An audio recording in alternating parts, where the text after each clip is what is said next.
अस्सलाम वालेकुम व्यूअर्स, उम्मीद है आप खैरियत से होंगे। व्यूअर्स, आज की व्लॉग में हम बात करेंगे पाकिस्तान से या साउथ एशिया से जितने भी newcomers as a student या वर्क टीआरसी पे यहाँ लिथुआनिया में मूव हो रहे हैं, तो उन लोगों के लिए यहाँ पे क्या क्या चैलेंजेस और प्रॉब्लम्स यहाँ पे फेस करने पड़ते हैं। तो इस हवाले से एक लिस्ट हमने तैयार की है। तो उसमें कुछ चीज़ें हैं जो आपसे शेयर करेंगे। तो मेरे साथ बैठे हुए हैं मेरे दोस्त राना नुमान भाई। तो हम दोनों वन बाय वन आपको स्टेप बाय स्टेप ये सारी चीज़ें बताएंगे अगर आप यहाँ पे मूव हो रहे हैं लिथुआनिया में। तो चलिए शुरू करते हैं। अस्सलाम वालेकुम नुमान भाई। वालेकुम अस्सलाम। क्या फयाज भाई कैसे हैं? खैर खैरियत अल्हम्दुलिल्लाह। अल्हम्दुलिल्लाह। नुमान भाई, आप सबसे पहले यहाँ पे जो एकोमोडेशन के इश्यूज होते हैं न्यू कमर्स के लिए, जब वो फर्स्ट टाइम लिथुआनिया पहुँच जाते हैं, तो वो एकोमोडेशन अपने लिए किस तरह ढूंढेंगे और उसमें क्या क्या मसाइल जो होते हैं वो पेश आते हैं, वो व्यूअर्स को बता दें। जी बिल्कुल फयाज भाई, इस तरह है कि यहाँ पे अकोमोडेशंस लेनी काफ़ी डिफ़िकल्ट हैं।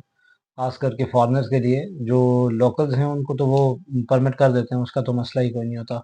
लेकिन जो फ़ॉरेनर्स हैं उनके लिए थोड़ा-सा डिफ़िकल्ट होता है अकोमोडेशन लेना, क्योंकि यहाँ पे अकोमोडेशन आप ऐसे नहीं ले सकते जैसे हम लोग पाकिस्तान में लेते हैं।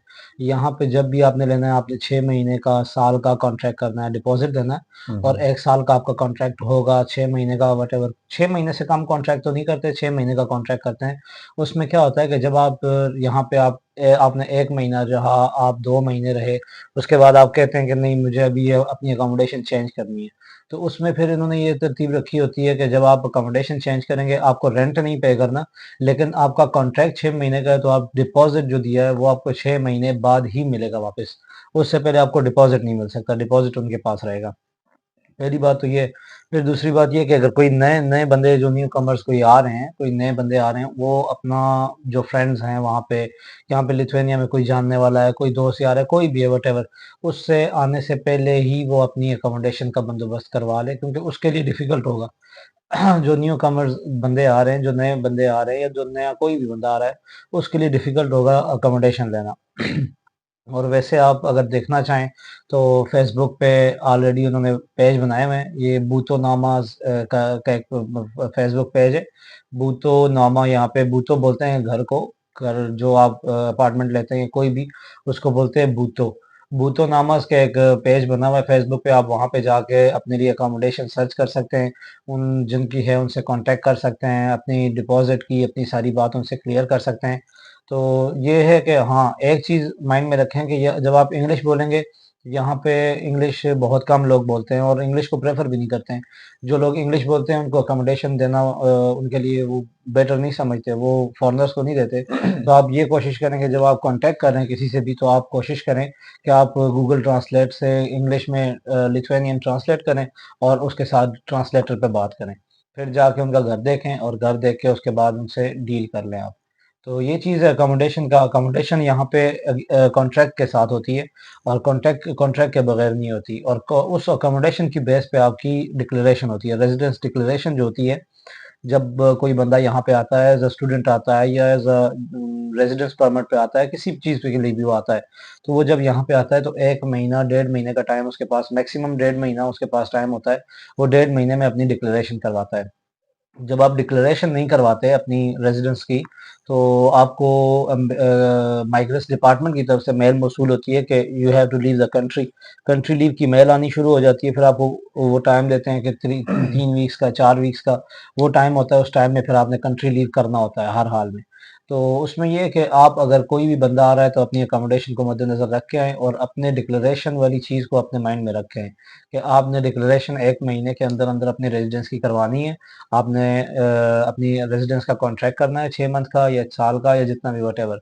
तो आप कॉन्ट्रैक्ट करके पहले तसल्ली से जगह देख के कि जहाँ पे आप रिहाइश ले रहे हैं वो रिहाइश किस टाइप की है। वहाँ पे लोकल्स रह रहे हैं, लोकल्स के साथ रहना थोड़ा सा डिफिकल्ट होता है, क्योंकि आपको बहुत सारी चीज़ों का ख्याल रखना पड़ता है यहाँ पे।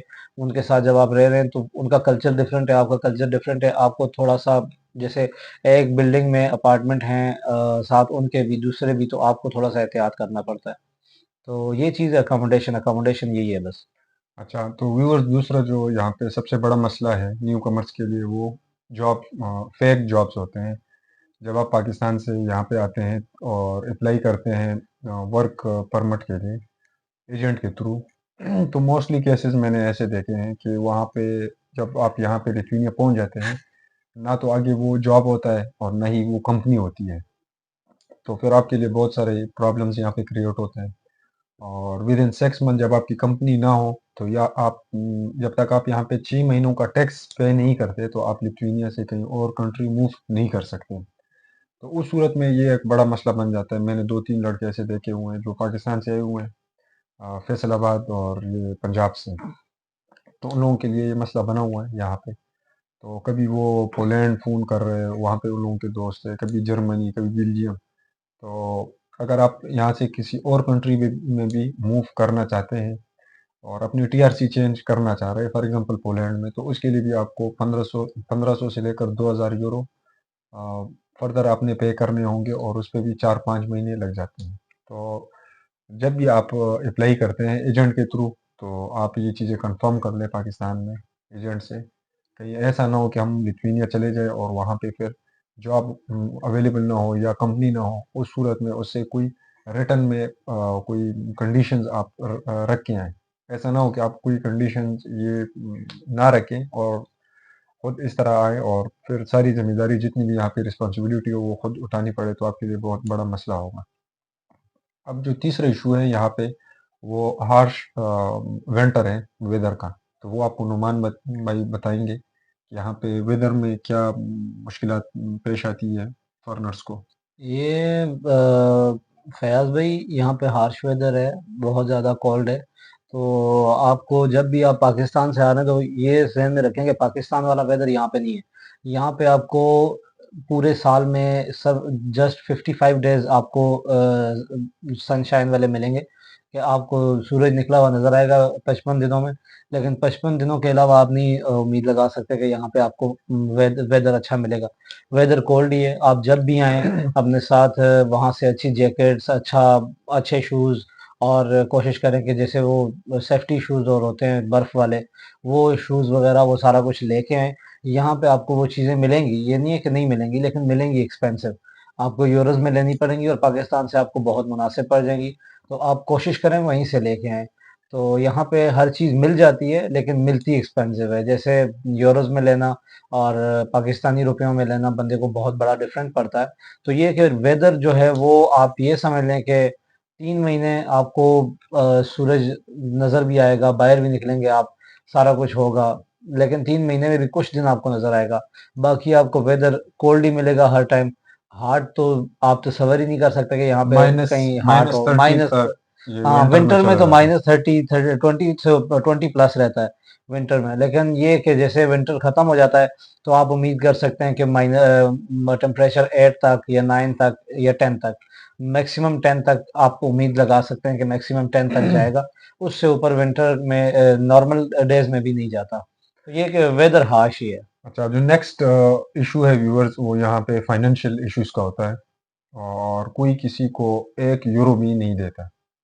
अगर आप फॉर एग्जांपल पाकिस्तान से आते हैं और आपके यहाँ पे कोई दोस्त वगैरह है, सबसे पहली बात तो ये है कि वो, अगर आपका एकोमोडेशन का मसला है, आपने एकोमोडेशन नहीं ढूंढी हॉस्टल में या कहीं और एरिया में, तो वो बड़ी मुश्किल से आपको 1 दिन के लिए भी चल वो एडजस्ट कर लेंगे, 1 या 2 दिनों के लिए। लेकिन वो 1 या 2 दिनों के अंदर आप अपने लिए एकोमोडेशन ढूंढ लेंगे, वो भी अगर आपका कोई अच्छा दोस्त हो।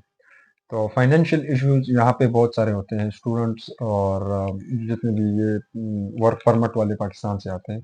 तो आप कोशिश करें फर्स्ट टाइम जब आप यहाँ पे मूव कर रहे हैं पाकिस्तान से, तो आप कम से कम 1000 या 1500 यूरो साथ लेके आएँ। उसका ये फ़ायदा होगा कि आप फॉर एग्जांपल जॉब जॉइन करते हैं वोल्ट का या बोल्ट का, फूड डिलीवरी का, तो आप अपने ही पैसों से किसी से माँगने की कोई ज़रूरत भी नहीं होगी और ना यहाँ पे कोई किसी को 1 टका देता है। तो आप अपने लिए बाइक, मोटर बाइक, साइकिल ये चीज़ें ले सकते हैं। तो ये चीज़ ज़हन में रख लें।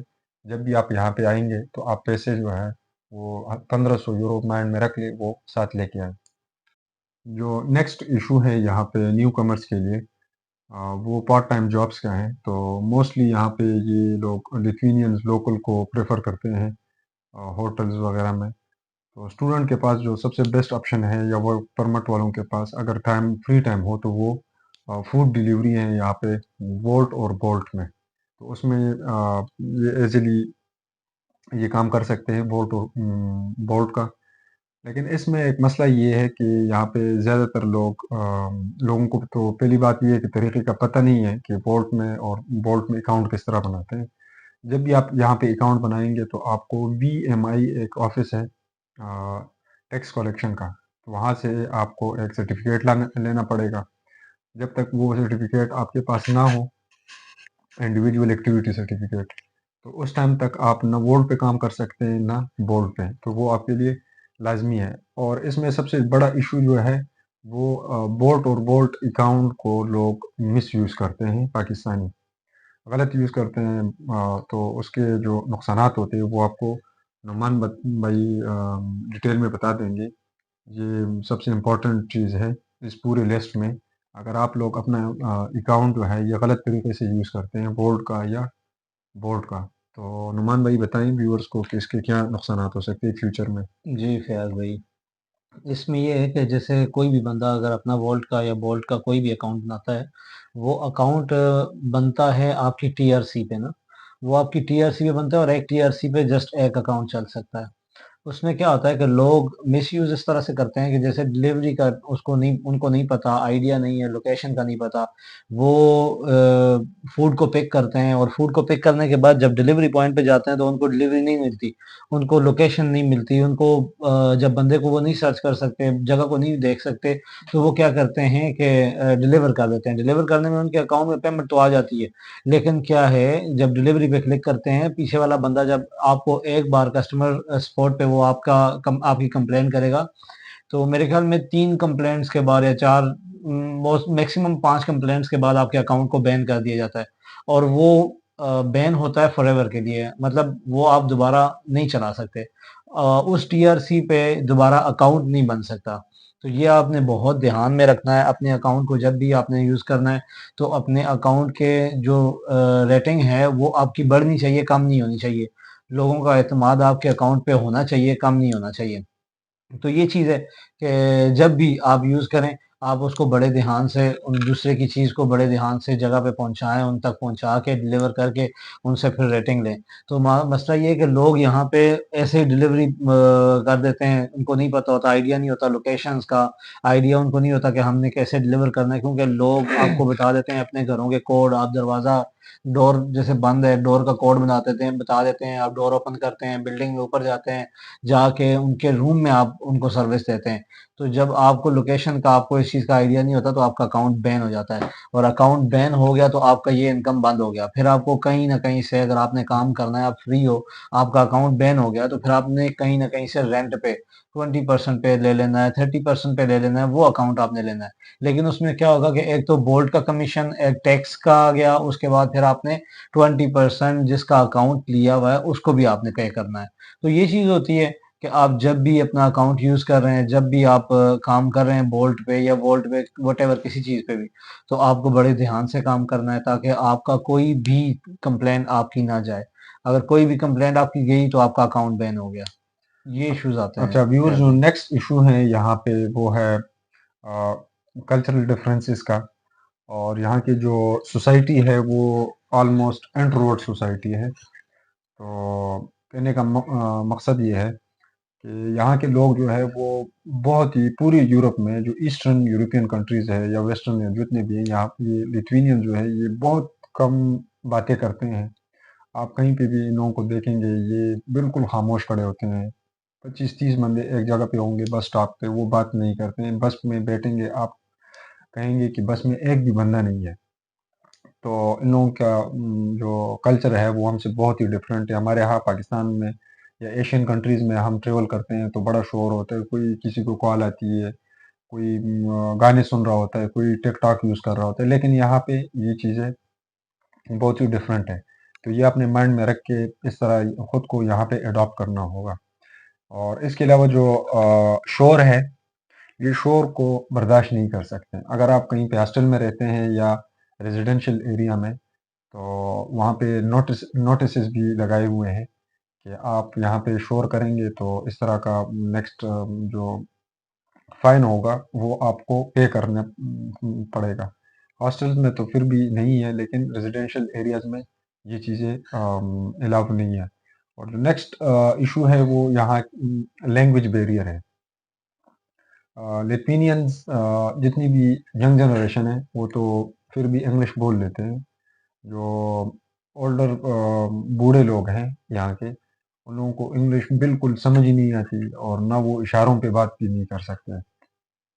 तो ये एक बड़ा इशू है लैंग्वेज का। तो आप जब भी आप आएँगे उससे 1 महीना पहले आप गूगल ट्रांसलेटर से ये चीज़ें सर्च कर लें। For example hi, hello, how are you, what are you doing, ये चीज़ें। और इसके अलावा अगर कोई ग्रोसरीज़ वग़ैरह आपने लेनी है शॉप से, तो वो उसके हिसाब से आप ये चीज़ें ज़बानी कर लें। अगर फिर भी आपके लिए मुश्किल है, तो आप यहाँ पे आके गूगल ट्रांसलेटर का ऐप यूज़ करके उस पे लिख के आगे लिथुआनियन में कन्वर्ट कर सकते हैं। लेकिन लेकिन सॉरी आपकी बात मैंने रोक दी। लेकिन चाहिए ये कि आप लैंग्वेज सीखें। जितना जल्दी हो सकता है आप लैंग्वेज सीखें। आप जितना लैंग्वेज सीखेंगे उतनी आपके लिए आसानी होगी। जॉब्स के लिए, काम के लिए, हर चीज़ में आपको आसानियाँ नज़र आएँगी जब आप लैंग्वेज सीख लेंगे। और क्या है कि आपके पीआर के लिए बहुत आसानी हो जाएगी। क्योंकि जब तक आप लैंग्वेज आपकी कंप्लीट नहीं होगी, लैंग्वेज आप सही से बोलेंगे नहीं, तब तक आपको पीआर इश्यू नहीं हो सकती। जब आपने 4 साल बाद, 5 साल बाद अपनी पीआर के लिए एप्लीकेशन फॉर्म सबमिट करना है, उसके बाद फिर अगर आपको लैंग्वेज नहीं आती तो दोबारा फिर भी आपको लैंग्वेज कोर्स करना ही करना है। आपने लैंग्वेज सीखनी ही सीखनी है पीआर से पहले। तो ये है कि आप कोशिश करें, जो टाइम आपको मिलता है आप यहाँ पे 4 साल, 5 साल, ये 2 साल या साल जितना भी स्पेंड है करते हैं आप, उसमें कोशिश करें कि आप लैंग्वेज सीख लें। लैंग्वेज एक ये समझ लें कि जितनी भी जॉब्स हैं, उनका सर-ए-फ़हरिस्त अगर देखा जाए तो लैंग्वेज है। जब आप के पास लैंग्वेज है तो सारी जॉब्स आपके पास हैं। लैंग्वेज नहीं है तो फिर आपके लिए प्रॉब्लम है।